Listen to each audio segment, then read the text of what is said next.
Sri Sharda Devi and her Divine Play, Chapter-9, page 147. Another day at Cossipore, Holy Mother carried the master's food to his room and found him lying in bed with his eyes closed. She said aloud, "Please get up, it is your meal time." When the master opened his eyes, he appeared to have returned from a faraway realm. He said to her in an abstracted mood, "Look at the people of Calcutta. They are like worms swimming in darkness. You must bring light to them. This is not my burden alone. You too shall have to share it." Ramakrishna promised Holy Mother, "Those who come and take refuge in you, I will come to them during their last moments. I will hold their hands and accompany them." A few days before the master passed away, he sent for Holy Mother. He taught her 8 mantras and then said, "These are all Siddha mantras, mantras for attaining illumination. Please teach these mantras to those who come to you for initiation. Those who receive one of these mantras will have the vision of their chosen deities during their lifetime, or at least at the time of death.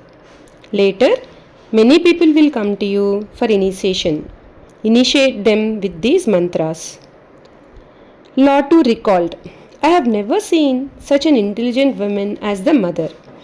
While serving the master, if any of us were depressed or disappointed, she understood. She would send encouraging words through Jogin to that disciple. Ask him not to be depressed.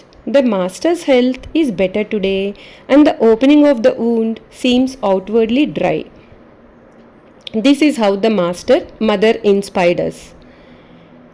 A day before the master's passing away, there was a terrible thunderstorm at noon. The mother and Lakshmi heard a loud crack of thunder and rushed to the master's room upstairs. Lakshmi was very frightened.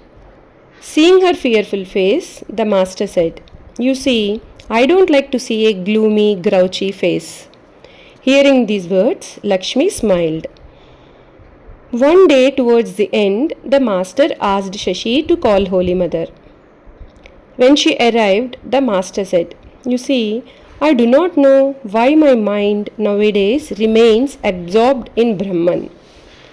She understood what the master meant. He was planning to merge into Brahman. She saw her husband's emaciated body and shed a few silent tears. The master's passing. On 15th August 1886, Holy Mother saw some bad omens. She recalled, "On that day, everything was topsy-turvy, beginning in the morning. I was cooking khichdi for the master's disciples and it burnt at the bottom. I served the top portion to them and we ate the bottom portion. After my bath, I hung my red bordered saree outside to dry in the sun and someone stole it. I tried to lift the earthen water jar and it slipped from my hand and it broke into pieces." At the end of the day, the master was seated on his bed, reclining on a bolster. He was completely silent. The disciples and devotees were seated around him and their hearts were heavy with sorrow. They thought that the master had lost his voice and would not speak anymore. Holy Mother and Lakshmi rushed upstairs. As soon as they arrived, the master said in a feeble voice, "I am glad you are here. I feel as if I am going to a faraway country across water, very far away." Holy Mother burst into tears. The master consoled her, saying, "Why should you feel troubled?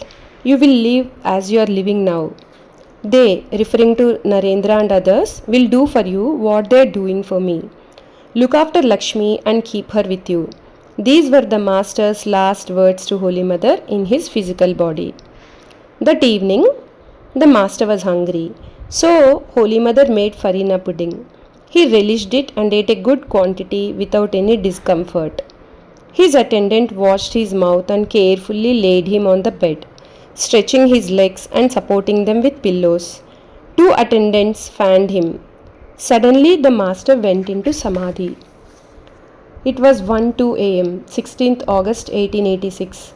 Suddenly, a thrill passed through the master's body, making his hair stand on end.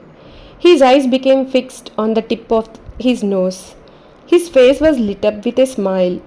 In a clear voice, the master repeated the name of Kali, his beloved deity, 3 times and then entered into Mahasamadhi. When Holy Mother heard the crying upstairs,